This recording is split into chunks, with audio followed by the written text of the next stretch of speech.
Okay, filming whilst driving again. Probably not a great idea, but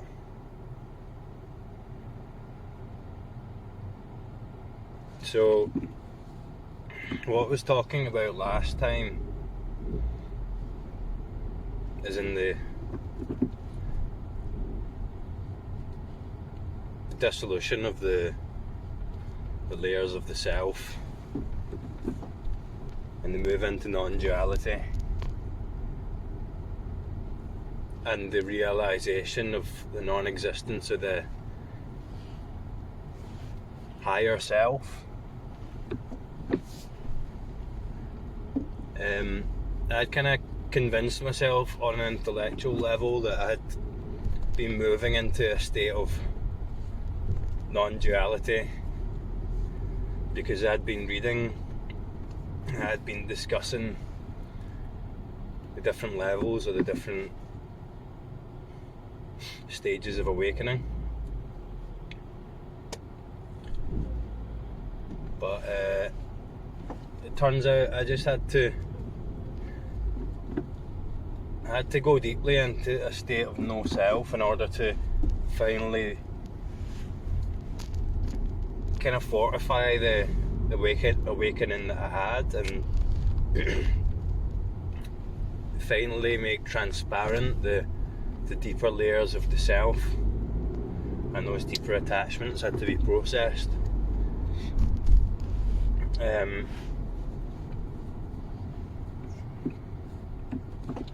There's definitely some sort of dualistic framing that still exists there. There's definitely still a watcher or an observer.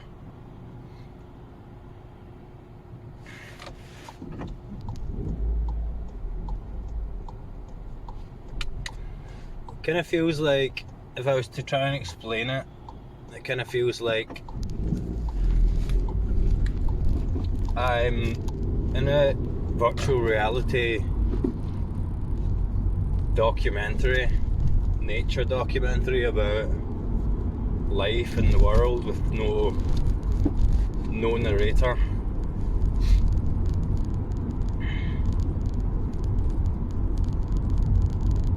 It's kind of what it feels like. So it's like taking a step out of the self. You're not living as the person through the person, you're observing it all.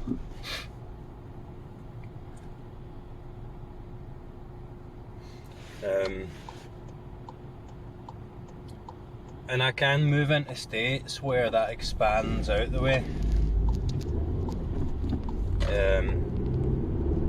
The perception moves out the way and into everything.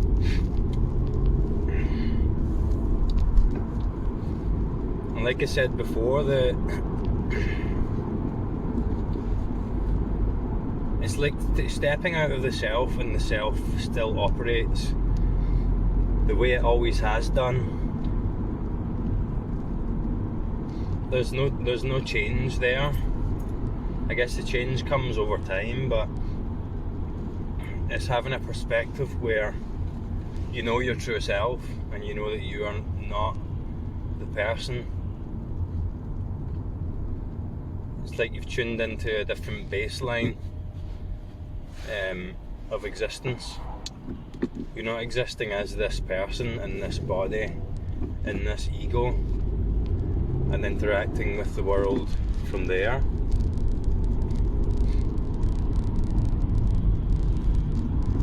You're existing as the pure space of awareness and the pure essence that comprises everything.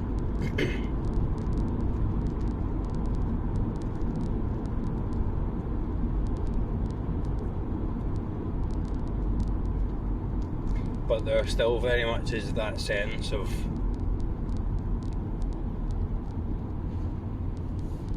the silent observer, or the sense of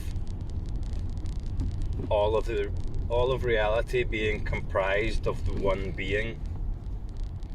the one being that's self-aware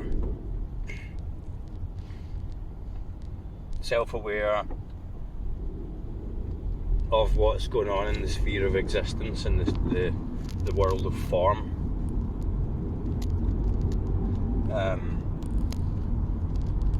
So I've been doing tons of research and tons of reading, trying to figure out what happened, and I had a basic understanding of it.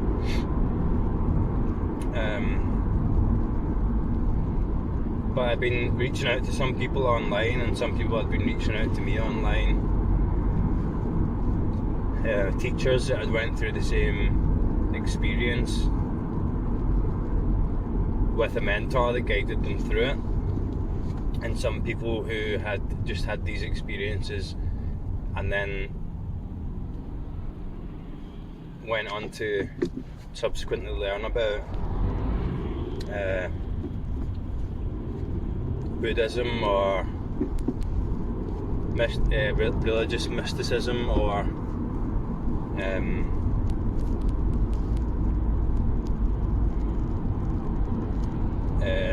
like teachings of Hindu swamis and so on.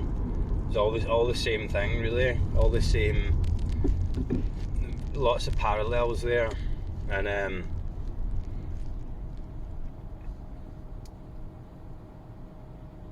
turns out that one of the first and biggest, most important realization is not just a peak experience, but an actual persisting realization, was that through self-inquiry you realise that you're not the person, you're bigger than that,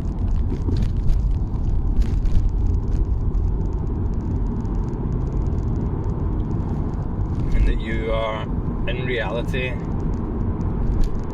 the unchanging awareness / consciousness existence that everything comes from and is in everything, and everything is an expression of.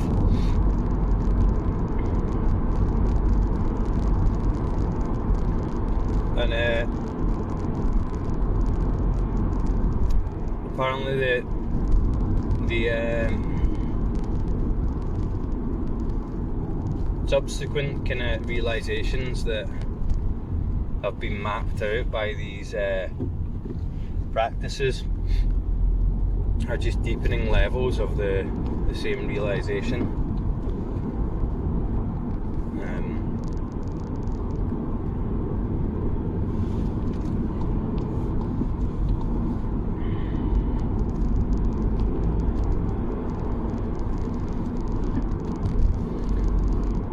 But actually understanding this on an intellectual level, and maybe having some peak experiences where this is seen, but then returning back to operating through the self and the person. I had that, and I had the understanding of that, and I had the experiences, but the actual shift feels like your baseline of perceiving the world has changed completely, and you take a step out of the person, you move into experiencing yourself permanently as something bigger than the person. And to actually realise that as your authentic reality is such a massive shift.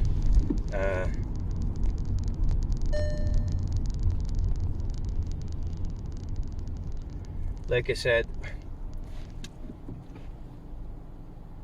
the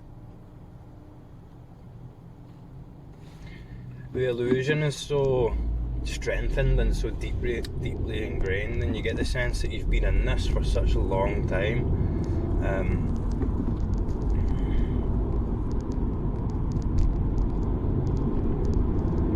you kind of get an idea of the when people talk about reincarnation, what that means.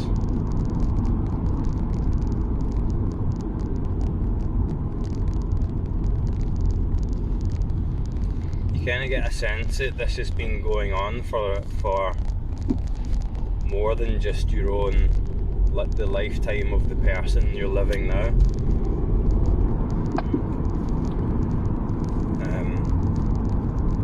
And I kind of realised that sense of being fed up with this, and that sense that operating in this world through the ego, through the person, just something wasn't right. Something wasn't right about the whole thing, and it was never right, and it just felt off and fed up of it, and like something needed to change. There had to be some sort of drastic change. It's like how I said how the ego was becoming suicidal. It was giving up because,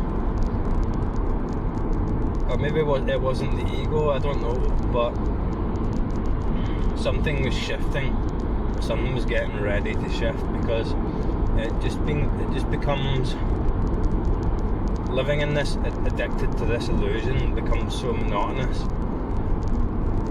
And there comes a time where you're just ready to move out of it.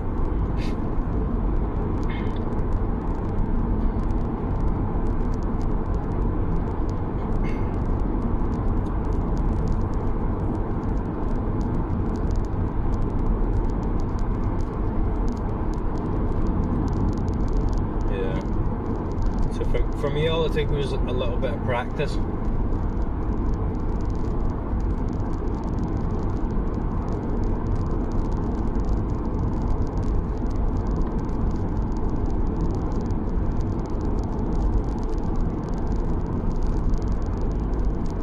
Like I said, it feels like you're actually experiencing the world of form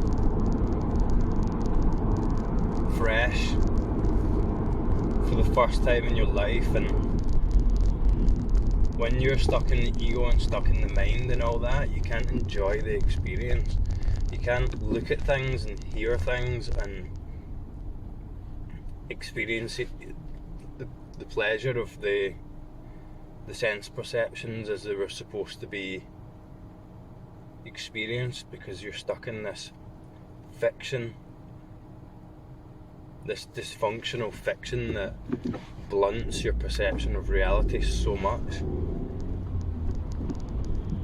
And that sense of boredom and apathy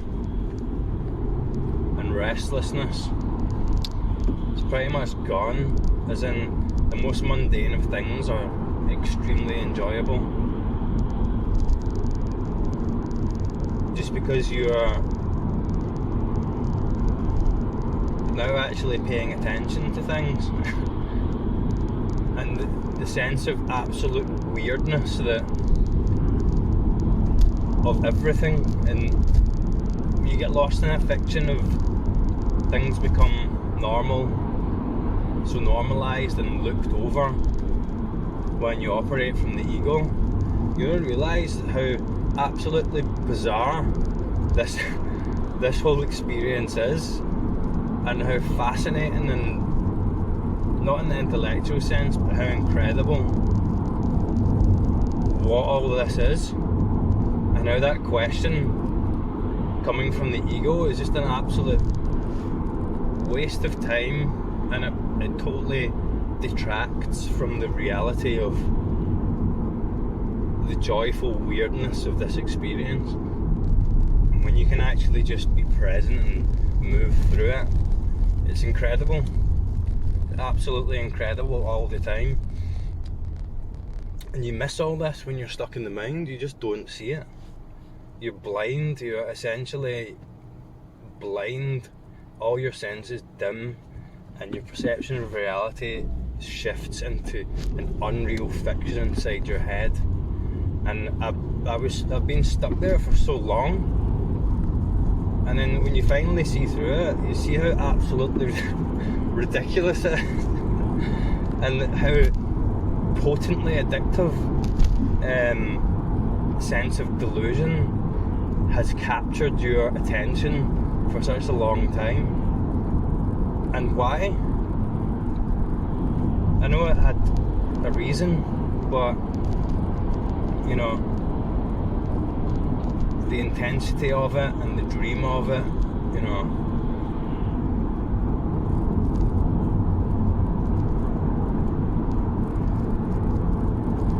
it's just a stage.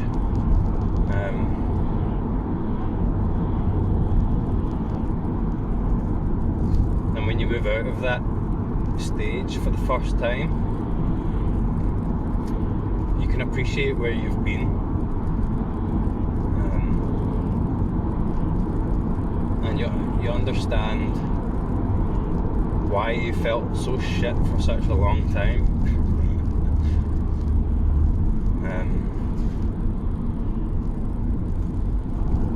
But apparently what I'm experiencing is the first stage, the first realisation that you're not the self that you've been operating through, and your perception of reality shifts from that person, from that self, out into something much bigger, and the perspective that gains you immediately reduces a lot of the suffering, because it breaks the illusion.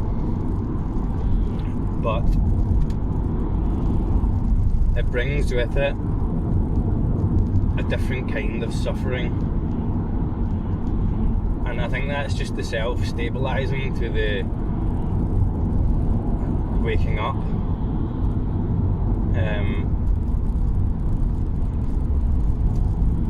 And then, so apparently the next levels are your self operates on multiple levels, and it attaches subtle framings to the way you perceive reality, and it's very deeply ingrained over a multitude of lifetimes or whatever.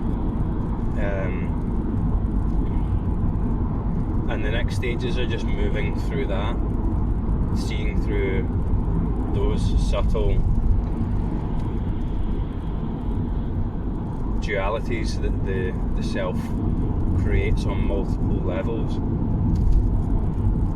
and deepening that insight over time until there's no centre left, there's no person left whatsoever. It's just all gone.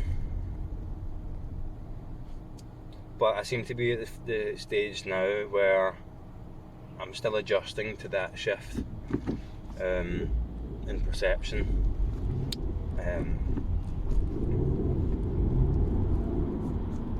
And kind of processing the change in perspective.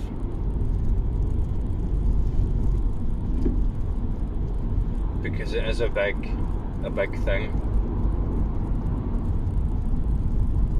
And you get attached to this idea of permanence, and that's what a lot of the suffering, the new suffering post shift comes from. The letting go of the idea of permanence, that you are going to last forever, which is obviously not true, but the self gets attached to that idea and finds it very painful to let go of, and that you have a soul that's identical to the person that's going to persist after death, which is not true.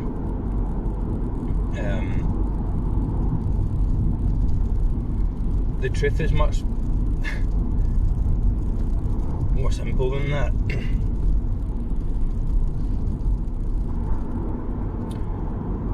The truth is much more peaceful and comforting than that. But you need to see it. Anything that you go through in your mind is a mental concept about what's going to happen when you die is a mental concept. You need to experience death for yourself, and then you know, and then it's not scary anymore.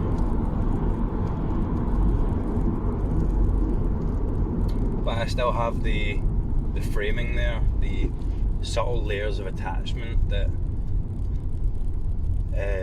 like I said, of the attachment to the higher self and the attachment to the longer forms of persistence, post-cycle of life and death. That's all still there and it's still being processed. And I'm not sure if that'll be gone until the insight deepens even further. But there we go. That's 20 minutes, so that's enough for now.